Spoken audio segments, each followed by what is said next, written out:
Your Mattress Firm post-game show. We're courtside on Buffalo Wild Wings Radio Row. The Lobos fall to Wyoming 63-62. It's time for our post-game coaches' comments brought to you by Delta Dental of New Mexico. We bring in Lobo head coach Craig Neal. Coach Neal, Lobos had a couple opportunities both there at the end of regulation and overtime. Yeah, we did everything we needed to do to win the game. We just made some mental breakdowns.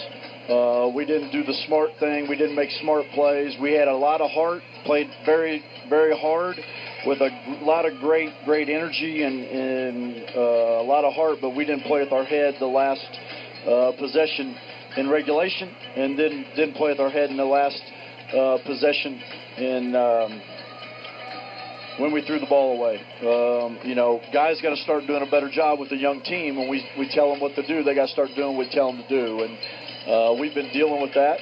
And, it happened again tonight, and it cost us a game. So it's just part of it. It's sad because our kids played their heart out, and they're hurting now, but they got to start making better mental plays. And, you can't be so close to a three-point shooter that you let the officials have a chance to make a play. And all you can do is contest and stay away from him, and then you can't throw the ball away. And all we had to do was get fouled. There's no reason to just hold the ball and get fouled. And we wanted to take a timeout. They were told in the huddle to call timeout, but our guys didn't call timeout. And I was trying to get a timeout, but they didn't hear me.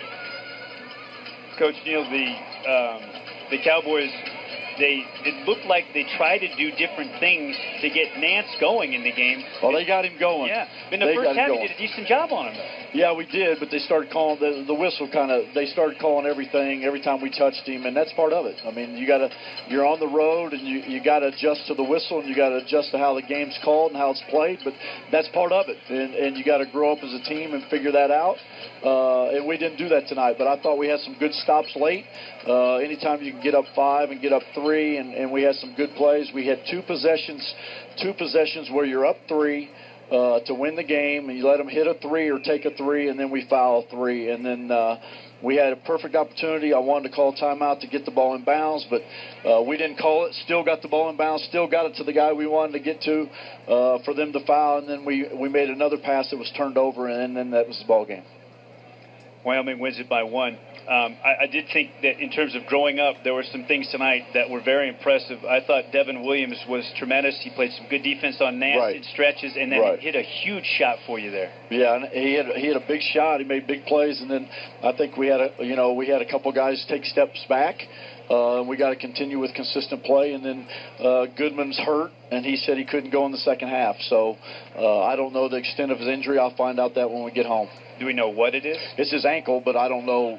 He just told the trainer he couldn't go, so I don't know what that means. All right.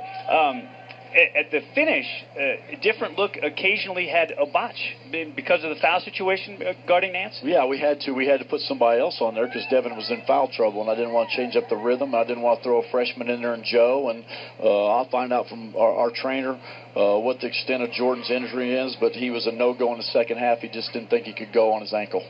The first half, 15 of their 17 field goal attempts were threes. Right. That, very surprising to me. Well, I mean, they got a pretty good shooting team, and we did a heck of a job clogging up the paint, and then they went to ISO post-ups because they were getting a lot of fouls called, and we just couldn't adjust to it. And then we played two really good possessions of zone and got some stops. And, the game was there for us to win, and we just didn't make the plays to get it done. One other thing I noticed, when you got in a situation where you needed extra ball handlers, Tim Jacobs did a nice job for you at the end of the game in terms of bringing it up, and then you were making the switches, offense, defense, getting Sam back on the floor. That was 2 possessions, Robert. It really didn't make that big of a deal in the game. He just put another ball handler in to run him out of bounds so he doesn't get fouled and get the ball back to Hugh.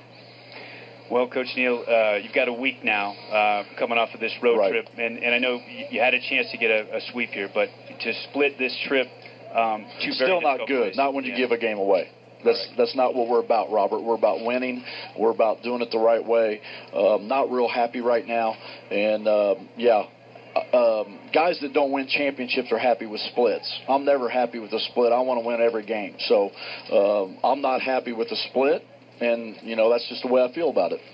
Got a week to prepare for San Jose State. It's the first little break that you get. Yeah, we'll take Sunday and Monday off for the guys. We'll practice on Tuesday, and then we got to get out recruiting, and then we'll practice Thursday, Friday, and get ready for Saturday. All right. Great effort. Appreciate it. Finish. Thanks. Coach Neal. Lobo head men's basketball coach Craig Neal, our guest. Your Delta Dental coaches comments brought to you by Delta Dental of New Mexico. Almost 400,000 New Mexicans covered by